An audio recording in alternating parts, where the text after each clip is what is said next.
Hello बच्चों, welcomes to my YouTube channel NCS online classes. अभी तक हमने जो फिजिक्स के 3 वीडियो अपलोड्स किए, उसके बाद आज ये चौथा वीडियो है। हमने पिछली बार प्रतिबिंब के बारे में जाना था कि प्रतिबिंब क्या है, ठीक है। तो आज वहीं से क्लास को कंटिन्यू करेंगे और उसके आगे जानेंगे। आज का क्लास इम्पोर्टेंट होने वाला है, तो सभी बच्चे पढ़ने से पहले कॉपी और पेन लेकर के बैठ जाएं और जो भी मैं बताऊंगा उसे नोट करें। तो चलिए आज की क्लास को शुरू करते हैं। तो देखिए, कल हम लोग पढ़े थे प्रतिबिंब के बारे में कि प्रतिबिंब क्या है, ठीक है। और आज प्रतिबिंब के प्रकार के बारे में हम लोग पढ़ेंगे। तो प्रतिबिंब के प्रकार कितने हैं? तो प्रतिबिंब के 2 प्रकार हैं। कौन कौन से? एक वास्तविक प्रतिबिंब और दूसरा काल्पनिक या आभासी प्रतिबिंब। काल्पनिक प्रतिबिंब को आभासी भी कहा जाता है। यदि एग्ज़ाम में पूछ दिया जाए आभासी प्रतिबिंब क्या है, तो आप ये मत सोचना कि सर नहीं पढ़ाए हैं। आभासी प्रतिबिंब काल्पनिक प्रतिबिंब को ही कहते हैं, ठीक है। तो प्रतिबिंब के कितने प्रकार हो गए? 2 प्रकार हो गए। एक हो गया वास्तविक प्रतिबिंब और दूसरा हो गया काल्पनिक प्रतिबिंब। तो वास्तविक प्रतिबिंब क्या है? वास्तविक प्रतिबिंब क्या है? ठीक, 1 मिनट देखिए। तो वास्तविक प्रतिबिंब क्या है? तो जब किसी बिंदु वस्तु से आ रही प्रकाश की किरणें, किसी भी बिंदु वस्तु से आ रही प्रकाश की किरणें परावर्तन या अपवर्तन के बाद एक बिंदु पर संसृत होती है, ठीक है। एक बिंदु पर क्या होती है? संसृत होती है। कब? परावर्तन या अपवर्तन के बाद। तो वह बिंदु उस बिंदु वस्तु का वास्तविक प्रतिबिंब कहलाता है। यहाँ मैंने स्पष्ट कर दिया है कि जब किसी बिंदु वस्तु से आ रही प्रकाश की किरणें, किसी बिंदु वस्तु से आ रही प्रकाश की किरणें परावर्तन या फिर अपवर्तन के बाद एक बिंदु पर जाकर के मिलती है, तो जो बिंदु जहाँ पर मिल रही है प्रकाश की किरणें, उस बिंदु को, उस बिंदु वस्तु का वास्तविक प्रतिबिंब कहते हैं। इसको समझाते हैं। मान लेते हैं कि हम एक अवतल दर्पण लिए, ठीक, एक अवतल दर्पण लिए और इसको हम कर दिए कलर, ठीक, इसको कर दिए कलर।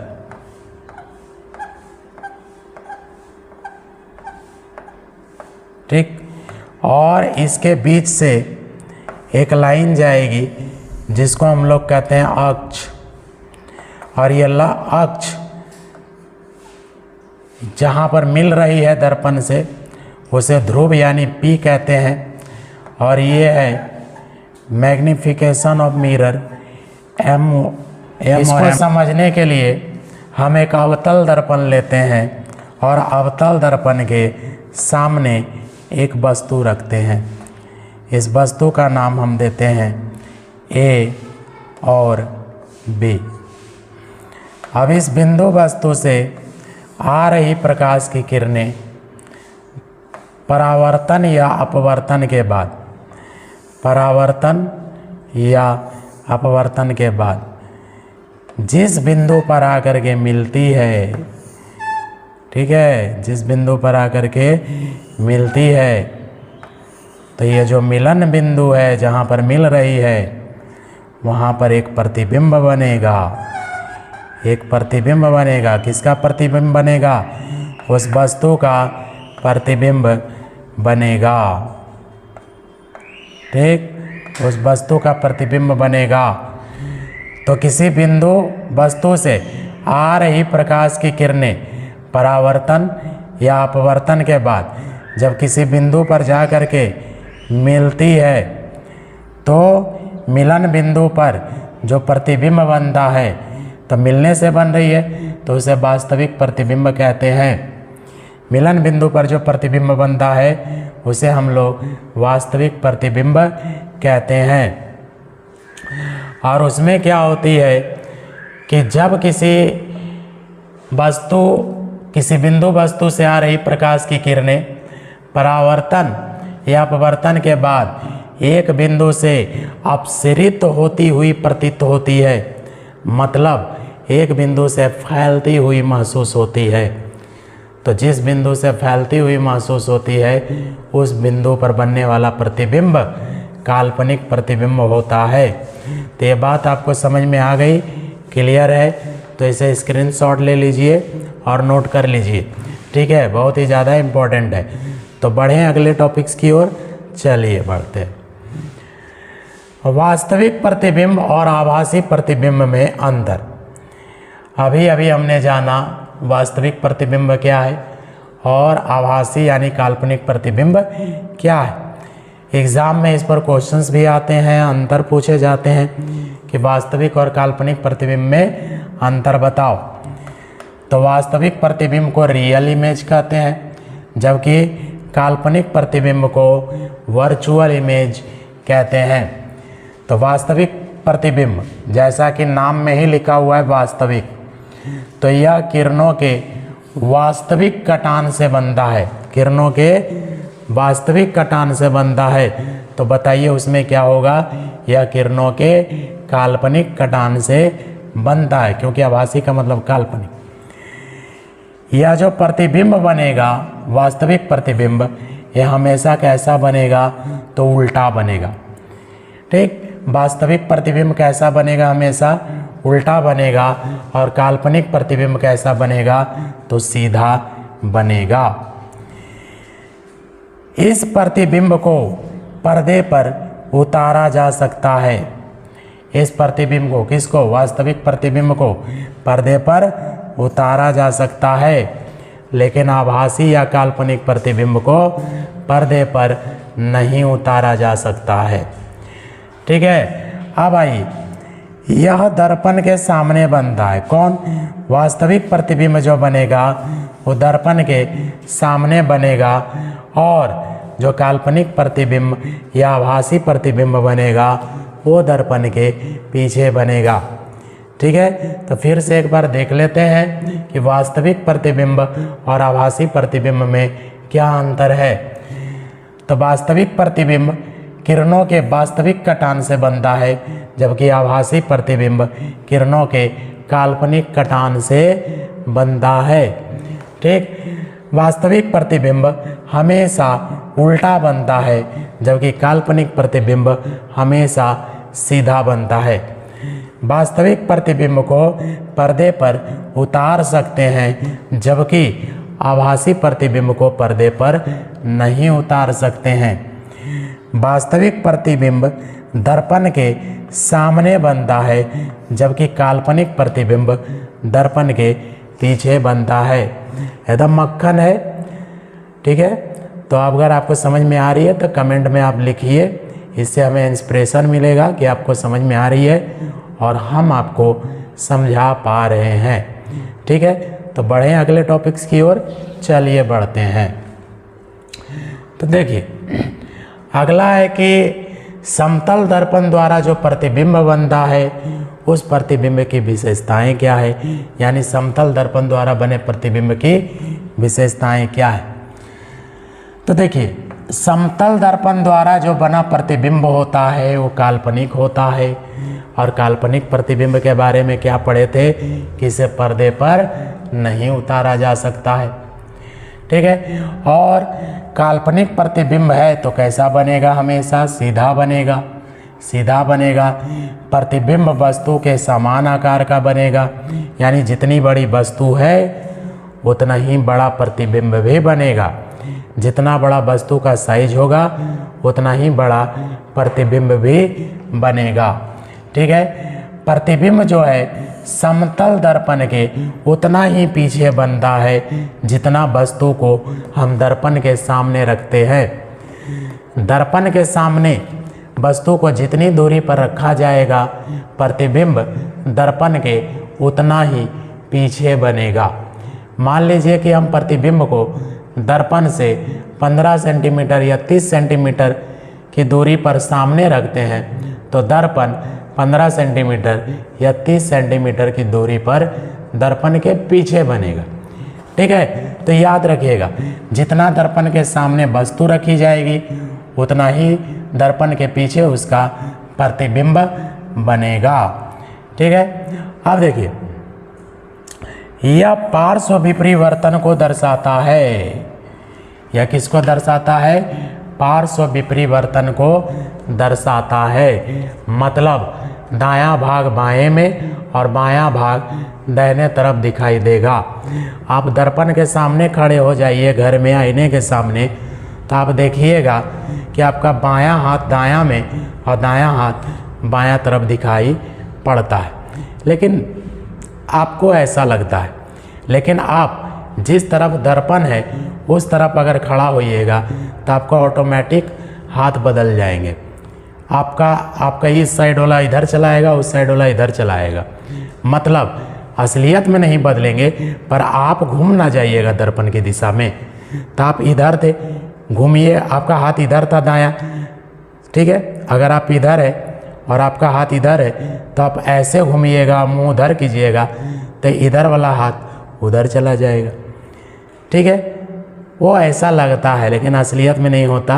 लेकिन हाँ, दर्पण के सामने अगर आप खड़े होइएगा तो आपका दाहिना भाग बायां तरफ और बायां भाग दाहिना तरफ दिखेगा, और इस घटना को हम लोग पार्श्व विपरिवर्तन कहते हैं। तो समझ में आई बात? क्या बताया हमने यहाँ पर 5 गुणों को जाना कि समतल दर्पण द्वारा बना प्रतिबिंब कैसा होता है, काल्पनिक प्रतिबिंब कैसा होता है, बिल्कुल सीधा, इसे पर्दे पर नहीं उतार सकते।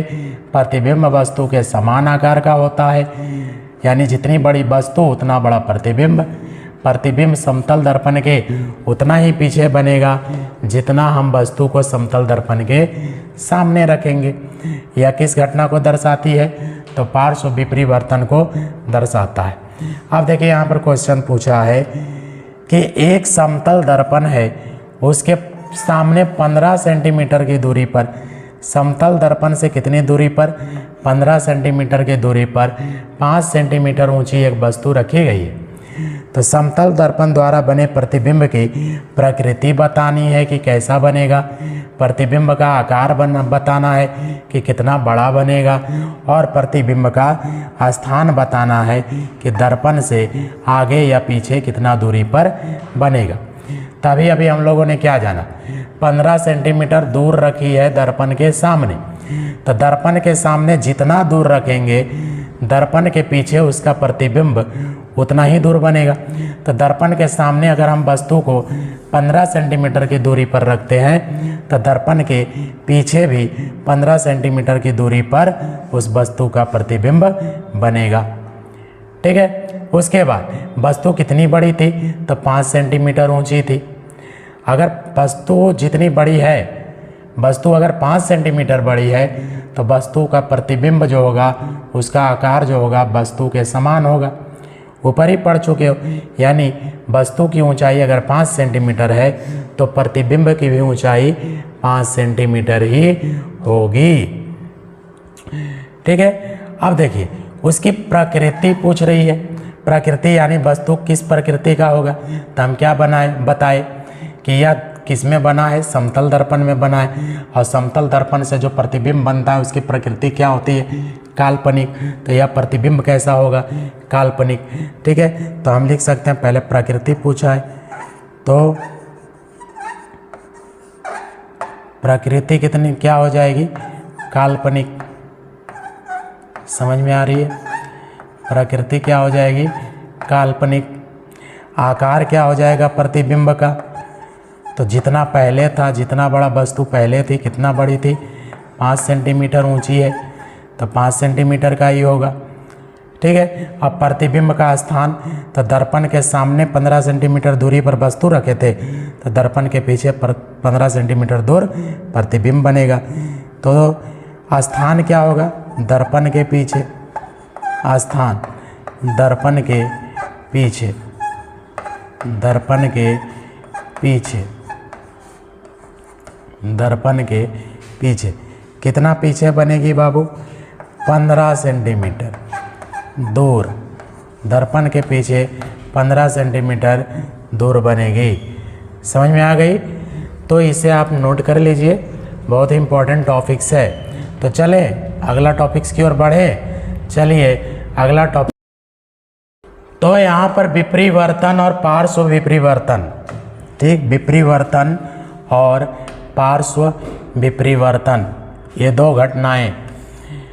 पहले हम यहाँ पर विपरिवर्तन को जानने की कोशिश करते हैं। ठीक है। तो यहाँ पर हमने एक क्षैतिज रेखा लिया है। क्या लिया? क्षैतिज रेखा लिया है, और इसके ऊपर एक लेटर लिखते हैं और उस लेटर का नाम है P।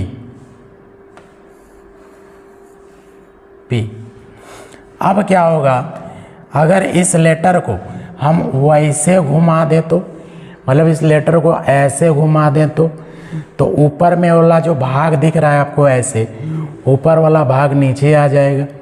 ठीक है। यानी ये लेटर ऐसे हो जाएगा, ये लेटर ऐसे हो जाएगा। इसको अगर हम उधर से घुमा दें, जैसे पेन का ऊपर वाला नोक है, इसको ऐसे घुमा दे तो ये नीचे चला आएगा, है ना। तो इसको ऐसे घुमा दिए तो ये नीचे चला गया। ठीक। कितना डिग्री घुमा? अगर किसी चीज़ को पूरा ऊपर से नीचे की ओर लेके जाया जाए तो 180 डिग्री घुमा दिए। ठीक। तो इसको कितने डिग्री घुमाएं? 180। तो कैसे घुमाएं? ऊपर से इसको नीचे लाए हैं, लाए कि नहीं? कि कहाँ लाए? ऊपर से नीचे लाए हैं। समझ में आ गई? तो कितना डिग्री का एंगल बनेगा बाबू? तो यहाँ पर आपका जो एंगल बनेगा, ये ऊपर से नीचे आ रही है, कितना डिग्री एंगल पर घूमेगी? 180 डिग्री के एंगल पर घूमेगी। ठीक है। तो विपरिवर्तन क्या है? वह घटना जिसके कारण किसी वस्तु का प्रतिबिंब क्षैतिज अक्ष के परितः, इसको कहते हैं क्षैतिज अक्ष, जो पड़ी हुई लाइन है उसको कहते हैं क्षैतिज अक्ष। देखिए दो तरह की लाइन होती है, एक होती है पड़ी रेखा और एक होती है खड़ी रेखा। अगर हम इस पेन को ऐसे रखते हैं, देखिए अगर इस पेन को ऐसे रखते हैं तो क्षैतिज है, लेकिन अगर हम इस पेन को सीधा कर दें तो ये खड़ी है। तो ये हो गई पड़ी और ये हो गई खड़ी। तो पड़ी रेखा को क्षैतिज रेखा कहते हैं और खड़ी रेखा को उदग्र कहते हैं। तो ये पड़ी रेखा है तो ये क्षैतिज हो जाएगा। तो वह घटना जिसके कारण किसी वस्तु का प्रतिबिंब क्षैतिज रेखा के परितः, क्षैतिज रेखा के चारों ओर 180 डिग्री के कोण पर घूम जाता है। इसके चारों ओर कितने पर घुमाएं? इसको 180 डिग्री पर घूम जाता है। तो फलस्वरूप उसका ऊपरी भाग का प्रतिबिंब निचले भाग में और निचले भाग का प्रतिबिंब ऊपर वाले भाग में दिखाई पड़ने लगता है, और इस घटना को विपरिवर्तन कहते हैं। समझ में आई?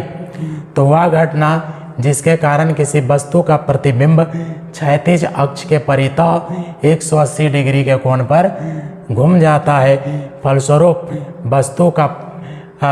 फलस्वरूप प्रतिबिंब का ऊपर वाला हिस्सा नीचे और नीचे वाला हिस्सा ऊपर दिखाई देने लगता है।